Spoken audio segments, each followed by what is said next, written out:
While dining at an upscale restaurant, I found myself subjected to a surprising and uncomfortable confrontation initiated by my mother-in-law. As we sat at the table, she cast a dismissive glance my way, smirking and gesturing with a wave of her hand. This display of contempt left me seething with frustration, yet I managed to keep my composure. "Are you asking me to leave?" I inquired, my voice trembling with barely contained anger. I was ready to walk out when she abruptly spoke up. "Wait a minute," she interjected. "If you leave now, who will settle the bill? Hand over the money." Her tone was both arrogant and commanding. Despite the tension, I responded with a calm smile. Why should I pay for someone who is practically a stranger to me? "My name is Emma. I am 31 years old and work in an office. My husband, James, is of the same age, and for the most part, we enjoy a harmonious life together.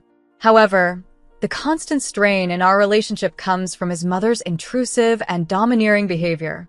She lives nearby, which means she often drops by our home uninvited, always ready to critique everything from my cooking, which she claims isn't good enough for her son, to the way I manage our household, deeming me incompetent.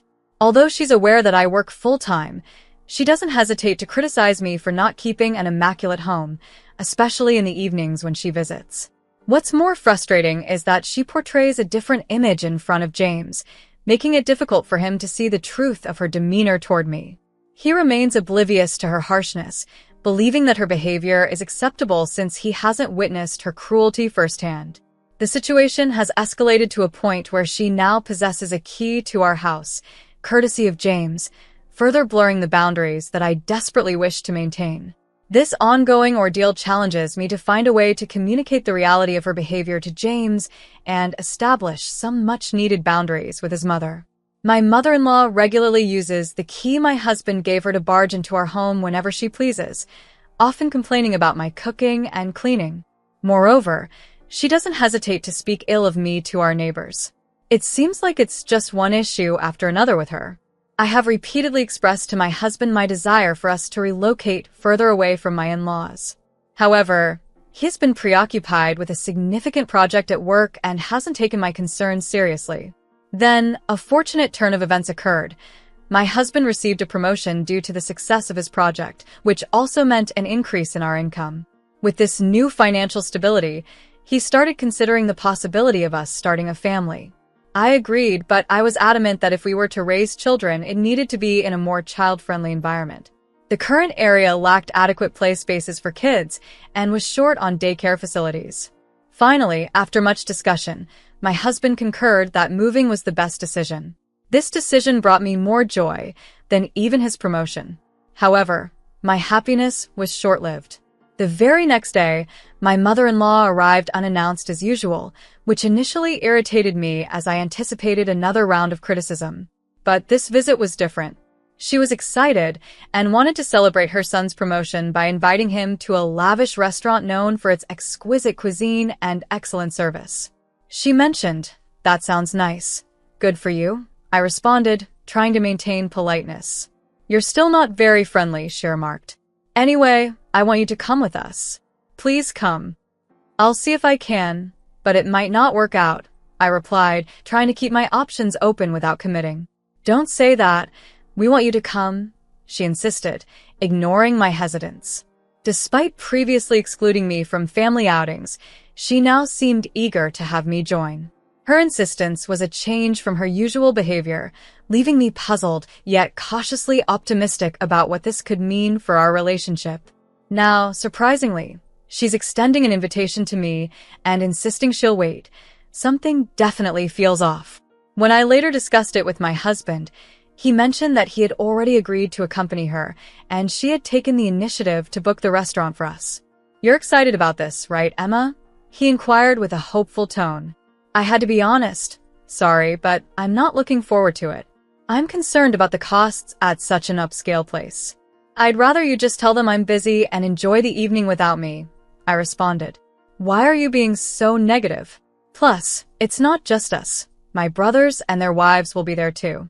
It wouldn't be right if you didn't come and celebrate with the whole family," he urged, clearly excited about the gathering and keen for me to attend despite my reservations.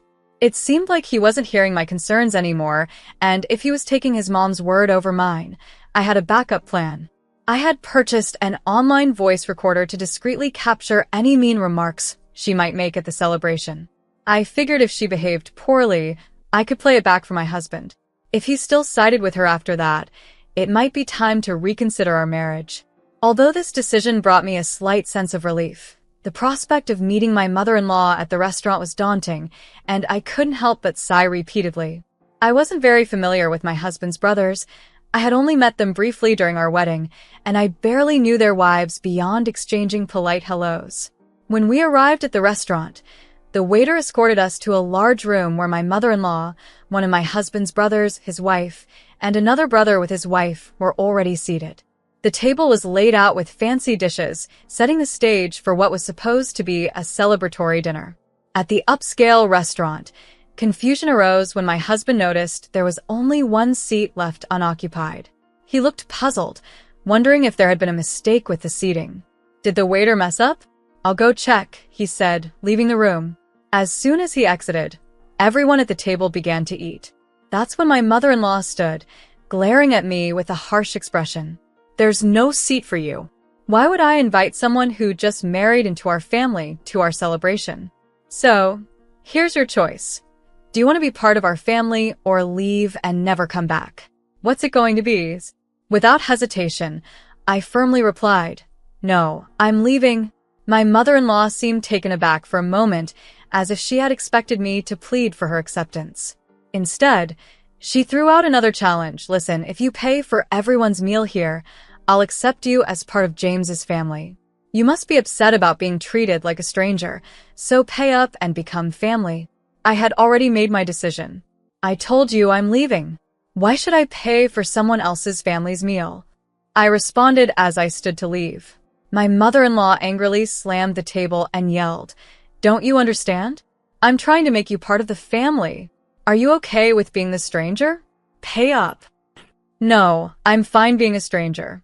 And since I'm a stranger, I'm not paying for your meal. Goodbye." I walked away swiftly. My mother-in-law tried to catch up to me, but by the time she reached the door of the room from her distant seat, I was already at the restaurant's exit. When I got home, I was considering emailing my husband about the incident when he returned within 15 minutes. The reservation was correct, and my mom was causing a scene, he explained, having learned the truth from his brother. "I heard everything from my brother. I'm sorry you had to go through that." "You came back quickly," I remarked, relieved yet still distressed by the events. "It seemed like she would have caused a scene whether you stayed or left," he replied, his tone filled with regret. "How could I sit with them after they insulted my Emma?" His quick return and understanding of the situation showed his support, which felt reassuring. This confrontation seemed to have a ripple effect. It appeared to awaken a realization among my husband's brothers' wives, who had previously thought they had to silently endure such treatment. Now, it seemed, they might reconsider their responses to such demeaning behavior.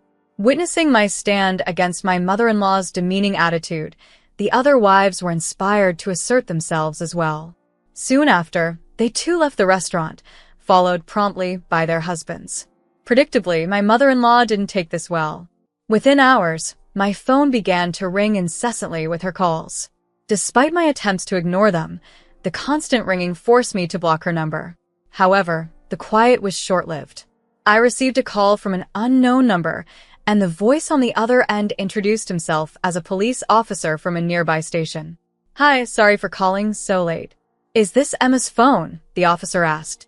He proceeded to explain that after everyone had left the restaurant, my mother-in-law attempted to dine alone, and then insisted that I should pay the bill.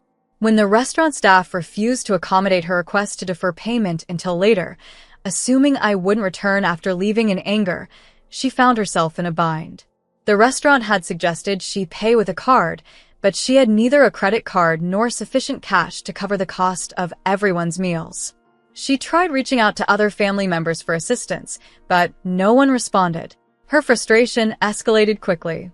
She began yelling, blaming me for the situation, and in her rage, she started destroying the restaurant's property, including expensive vases and flower pots. This commotion led the staff to call the police. Despite the officer's attempts to soothe her, she maintained her innocence and continued her tirade. The restaurant now faced not only an unpaid bill but also the aftermath of a difficult customer's outburst. Consequently, they requested someone take her home. Feeling somewhat responsible after hearing the police officer's account, my husband and I reluctantly headed back to the restaurant. Upon our arrival, we found the police still trying to calm my mother-in-law down. She had her arms crossed, and upon seeing me, she burst out accusingly, "You're useless. This happened because you didn't pay the bill. It's only right to help your mother, isn't it? Pay up now." I was stunned that she would levy such threatening remarks even in the presence of law enforcement. The officer then informed us that if no one was willing to take her home, they would have to detain her for causing a disturbance and damaging property. The situation had spiraled far beyond a simple family disagreement, highlighting the severe consequences of her unchecked behavior. Faced with the prospect of the police either driving her to her in-law's house or arresting her for not settling the restaurant bill, my response was firm: take her away, arrest her, or whatever. Just make her take responsibility. My mother-in-law looked at me with disbelief. "How can you say something so heartless? I can't believe it. Just pay the bill. It's not good to have a family member arrested," she pleaded. "I don't care. I'm not family, and I don't want to be around someone who acts crazy and causes trouble," I retorted, ready to leave the restaurant and let the authorities handle the situation. My husband, who had remained silent until now, gave me a stern look. "I know what happened to Emma was wrong, but is it worth getting arrested over?" he asked. "That's not the point," I replied, exasperated. "She's in trouble because she didn't pay the bill and caused a scene. It has nothing to do with me. Or are you saying it's my fault for not paying for 5 people's meals even though I didn't eat?" My husband didn't respond but walked past me to speak with the police and restaurant staff. I knew what he was about to do, and in a last attempt to assert my stance, I called out to him, "If you pay for her meal and bail her out, we're getting divorced. Think about that." However, he continued without a word and took out his wallet. Defeated, I sighed and left the restaurant. I walked home, packed my things, and prepared to leave. Just before the day ended, my husband returned, looking worn out. "Mom's not getting arrested. It turns out she was wrong. The restaurant agreed to forgive her if I came back and promised she wouldn't return. I didn't have enough money, so I called my brothers for help," he recounted, trying to explain his actions.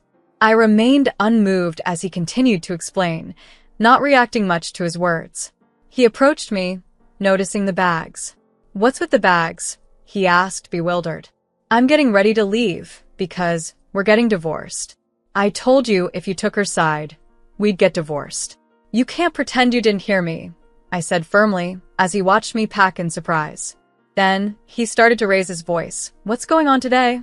You've been acting weird all day. I know Mom did something bad, but why do we have to get divorced?" "I already told you. I'm being mistreated, and even when you see proof and hear others talk about it, you still choose your almost arrested mom over me. Is it weird that I want to divorce someone like that?" "I've had enough," I replied, exhausted from having to defend my decision yet again. My husband continued to speak, his voice filled with confusion and distress, not fully grasping the depth of the rift that had formed between us. Having resolved to move on from the tumultuous relationship, I swiftly prepared to leave and also obtain the necessary paperwork for a divorce. The very next morning, I signed the divorce papers. My husband was reluctant to end our marriage, but faced with the prospect of legal action, he too signed the papers. I submitted them without delay, finally ready to embrace my independence. Soon after our separation, my husband moved out and returned to his parents' home. Having depended on me for most household chores, he struggled to keep his living space tidy. Frustrated by the disarray, he decided to cancel the apartment lease and fully move back with his parents. His brothers ended up following suit. When he reached out to them for financial assistance to repay the restaurant bill, it ignited significant conflicts with their wives. The wives protested, arguing they shouldn't have to pay for a debacle they hadn't caused, but the brothers, siding with their mother, used their own money to help without consulting their spouses. This only deepened the rift, leading to accusations of being unreasonable and even fears of legal consequences. The brothers' dismissive attitude toward their wives led to a quick deterioration of their marriages. Facing similar disputes, they too returned to their parents' home, lamenting their reluctance to manage their households. This situation turned my mother-in-law and her sons into the talk of the neighborhood. Rumors spread that the brothers had been abandoned by their wives. My mother-in-law labeled such talk as nonsense and attempted to paint us as ungrateful and undutiful wives. The estranged husbands echoed her sentiments, smugly blaming the failed marriages on their wives, confident that divorcing was the right choice. Fortunately, I had maintained strong relationships with my neighbors who saw through these stories. My mother-in-law gained an unfavorable reputation for her poor parenting, not having instilled proper values or independence in her sons. The husbands, on the other hand, were now seen as mama's boys, notorious for their unwavering support of their mothers over their spouses. This entire saga highlighted the underlying issues within the family and reinforced the community's perception of the true dynamics at play. Despite attempts from my exasperated mother-in-law and the husbands to reconnect, I had already changed my contact details and relocated to a new area, effectively disappearing from their radar. They likely continued to grumble about losing contact, but for me, the absence of my mother-in-law's stressful presence is a tremendous relief. In this new chapter of my life, making new friends has been incredibly transformative. During the process of my divorce, I forged strong bonds with the ex-wives of my husband's brothers. United by our mutual frustrations with the matriarch of their family, we found solace and camaraderie in each other's company. Now, we frequently spend time together enjoying meals out, shopping, and just relaxing on weekends. Interestingly, I might owe a nod of gratitude to my ex-husband for inadvertently introducing me to such wonderful people. It feels liberating to be free to pursue our interests without interference.